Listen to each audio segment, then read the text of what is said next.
Okay, so Davon, can you introduce yourself? Yeah, so I'm currently studying maths at University of Cambridge. I just finished my first year, so I'll be starting my second year next month. And yeah, so I did my A levels in England, but before that I was in Surabaya at Singapore National Academy for 10 years. So let's start with the first question. What made you decide to study in the UK? I think I just liked Britain in general. I was like quite interested about like Britain and British culture since I was quite a young boy, probably when I was like around 12 or 13 or something like that. And so I just decided I wanted to go for it. And then fortunately I could go to the UK for my A levels. And then I could continue on in the UK for university, so that was very nice. But I don't know, I just felt like everything just clicked in place that way, I think. What made you choose your major? What is the deciding factor? Yeah, I mean, I didn't decide that early. I decided in quite good time. I think I was about probably towards the middle of my first year in A level when I decided that's what I wanted to do. It was pretty much during like a Christmas holiday, and it was pretty much just because I was quite good at it, and I liked it as well. And I thought, if I wanted to get into a good university, I thought that was probably the best subject choice that I could make in terms of getting into the best university I can. I mean, I could probably have done other subjects, but probably not to as good university as I am now in. Just because I'm most passionate in maths, I think I probably wouldn't be so chatty about other subjects. Yeah. Not including physics? You should help us. Yeah. Yeah, I mean, I'm not particularly good at physics because I don't have the good physical intuition. So I can do the maths and I can solve the equations once I've written them down.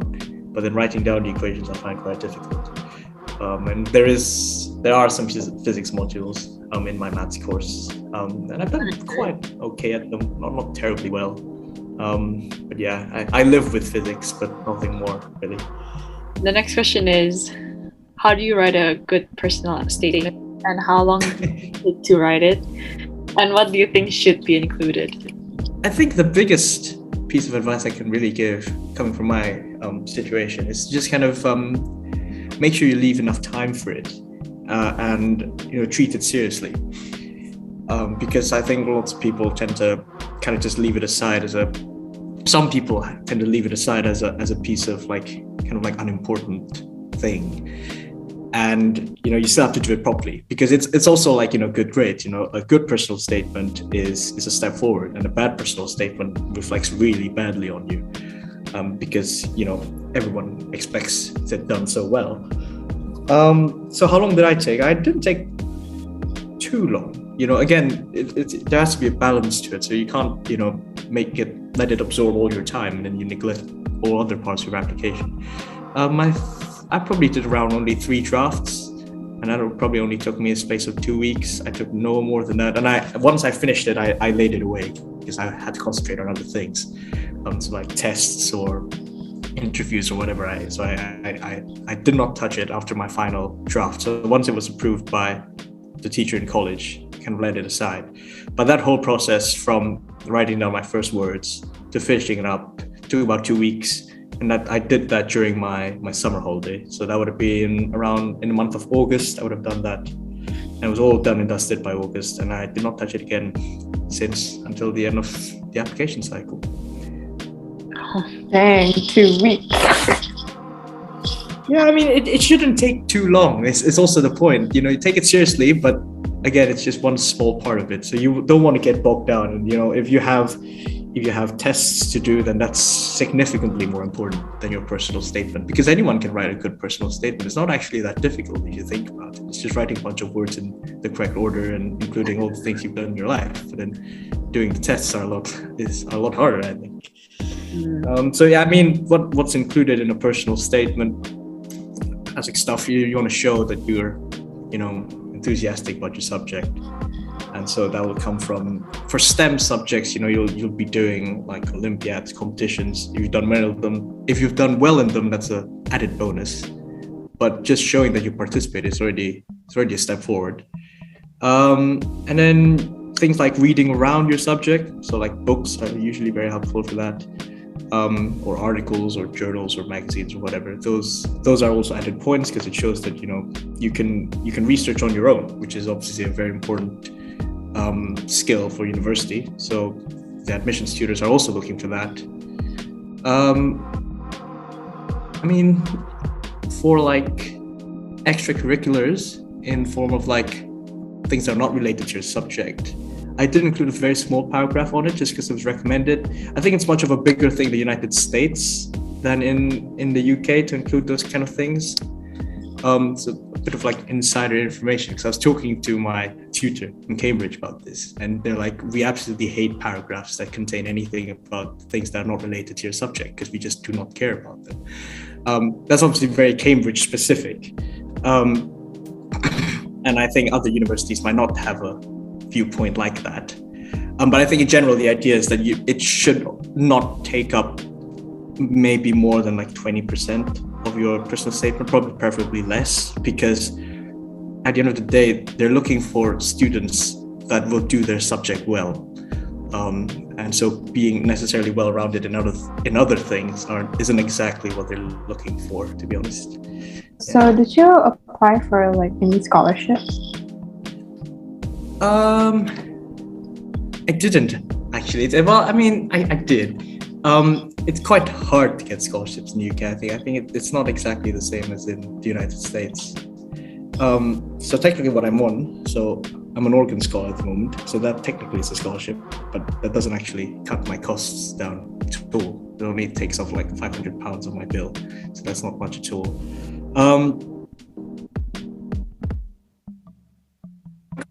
Which is Christ College in Cambridge. There was a international scholarship scheme, so they take in 2 students every year. So I applied for that, but I didn't get it.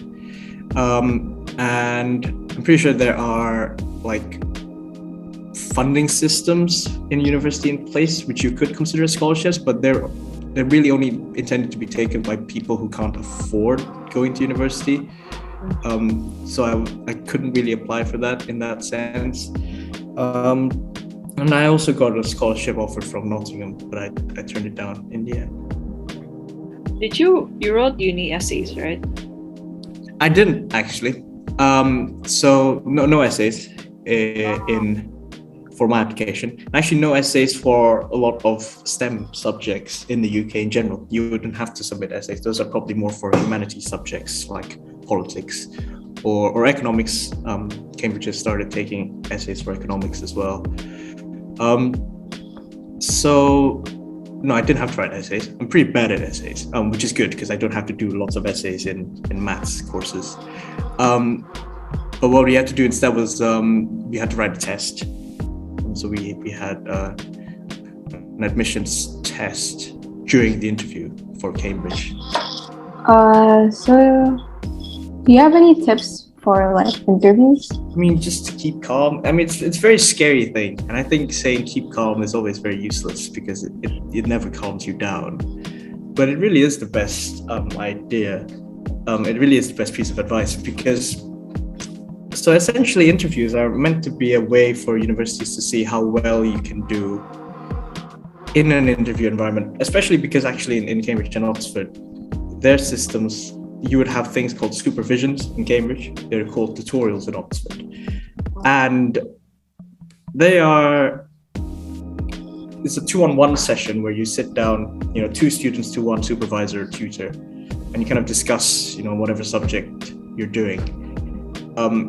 And the interview process is meant to mimic that. And it's quite a high pressurized environment because, you have 1 hour to discuss everything you've learned over the past 2 weeks.